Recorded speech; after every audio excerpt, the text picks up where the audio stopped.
ورحمۃ اللہ وبرکاتہ۔ آج کی نئی ویڈیو کے ساتھ ایزیڈم آفیشیل یوٹیوب چینل پر حافظ محمد شام حاضر ہے۔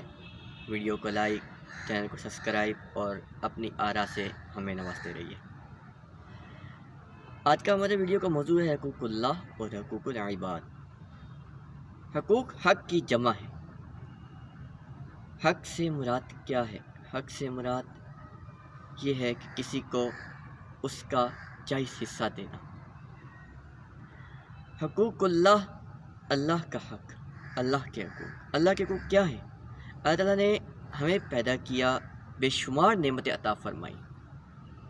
اللہ تعالیٰ نے ہمیں جسمانی اور ذہنی صلاحیتوں سے نوازا ہے، ہمیں والدین جیسی نعمت عطا فرمائی، وطن جیسی نعمت عطا فرمائی، یہ زمین عطا فرمائی، ہمیں اور بے شمار نعمتیں عطا فرمائی، کھانے پینے کی چیزیں عطا فرمائی، سانس لینے کی توفیق بخشی، زندگی کی نعمت عطا فرمائی۔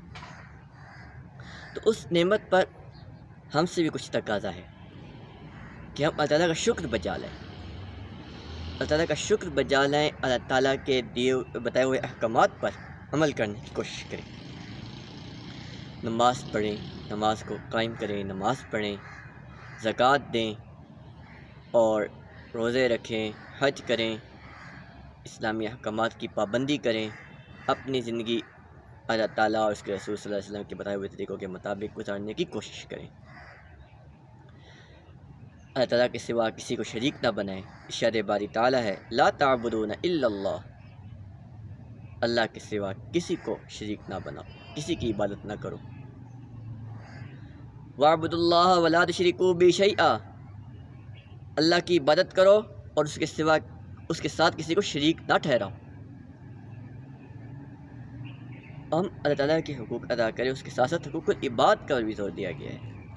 حقوق اللہ تو اللہ تعالیٰ جس کے چاہے معاف کر سکتا ہے، لیکن حقوق العباد تب تک معاف نہ ہوں گے اب تک وہ خود بندہ آپ کو معاف نہیں کرے گا۔ حقوق العباد میں سب سے پہلے والدین کے حقوق ہیں، جہاں اللہ تعالیٰ نے ہمیں عبادت کرنے اور اللہ تعالیٰ کی توحید بیان کرنے کا حکم دیا ہے۔ جہاں توحید بیان ہوئی ہے وہاں ہمیں شرک سے روکا گیا، اور شرک کے ساتھ ساتھ یہ بھی کہا گیا بالوالدین احسانا، والدین سے اچھا سلوک کرو۔ سب سے پہلے والدین کے حقوق ہیں، ان سے ادب سے بات کریں، ان کی عزت کریں، ان کا احترام کریں، ان کو عزت دیں، ان کا آگے اف تک نہ کہیں، لا تقل لہما اف، انہیں مت اف کہو۔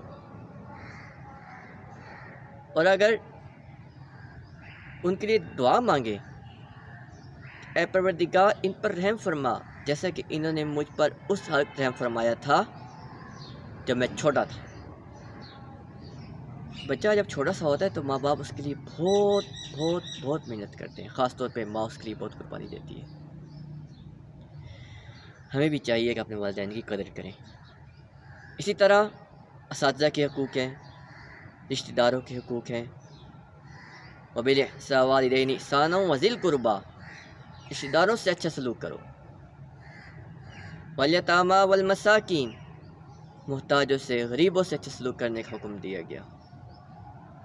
نبی کریم صلی اللہ علیہ وسلم نے بھی ہمیں رشتہ داروں کے حقوق ادا کرنے کی تلقین فرمائی ہے۔ آپ صلی اللہ علیہ وسلم نے ہمیں رشتہ داروں سے قطع تعلقی سے منع فرمایا ہے۔ اسی طرح دوست ہیں، دوست احباب ہیں، تو ان سب کے حقوق ہیں، بہن بھائیوں کے حقوق ہیں، وراثتی حقوق ہیں، اولاد کے حقوق ہیں۔ ہمیں چاہیے کہ جب وراثت تقسیم ہو اس وقت بھی ہم ان حقوق کا خیال رکھیں اور لالچ کرنے سے گریز کریں۔ ہمارے ہاں ہوتا کیا ہے، جائیداد کی لالچ میں خون بہا دیے جاتے ہیں، بیٹا باپ کو نہیں چھوڑتا، بھائی بہن کو نہیں چھوڑتا، صرف جائیداد کی خاطر۔ نتیجہ کیا نکلتا ہے؟ مرنے والا مر جاتا ہے، مرنے والا جیل پہنچ جاتا ہے، زمین وہیں کی وہیں پڑی رہتی ہے۔ یہ بڑی تلخ حقیقت ہے، لیکن ہم پھر بھی نہیں سمجھتے۔ بس اللہ تعالیٰ سے دعا ہے کہ ہمیں سمجھ عطا فرمائے، ہم جو دیکھ رہے ہیں ہمیں سمجھنے پرکھنے کی بھی توفیق عطا فرمائے۔ بعض اوقات ہم چیزوں کو اندیکھا کر دیتے ہیں، یہ چیز انہی میں سے ہے، یہ اسی میں سے ہے کہ ہم اس کو دیکھتے بھی ہیں، جائیداد کی خاطر جو جھگڑے ہو رہے ہیں ان کا انجام کیا ہو رہا ہے دیکھتے ہیں، دیکھ کر بھی اندیکھا کر دیتے ہیں۔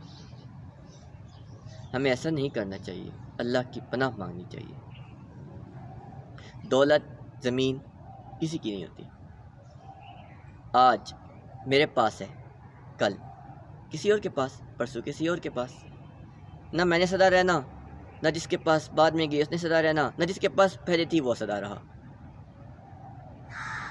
ایسے ہی وقت ہوتا ہے۔ اللہ تعالیٰ سے دعا ہے کہ اللہ تعالیٰ ہمیں سمجھ عطا فرمائے، حقوق اللہ اور حقوق العباد کو پورا کرنے کی توفیق عطا فرمائے، والدین، اساتذہ، دوست احباب، رشتہ داروں سے اچھا سلوک کرنے کی توفیق عطا فرمائے۔ السلام علیکم ورحمۃ اللہ وبرکاتہ۔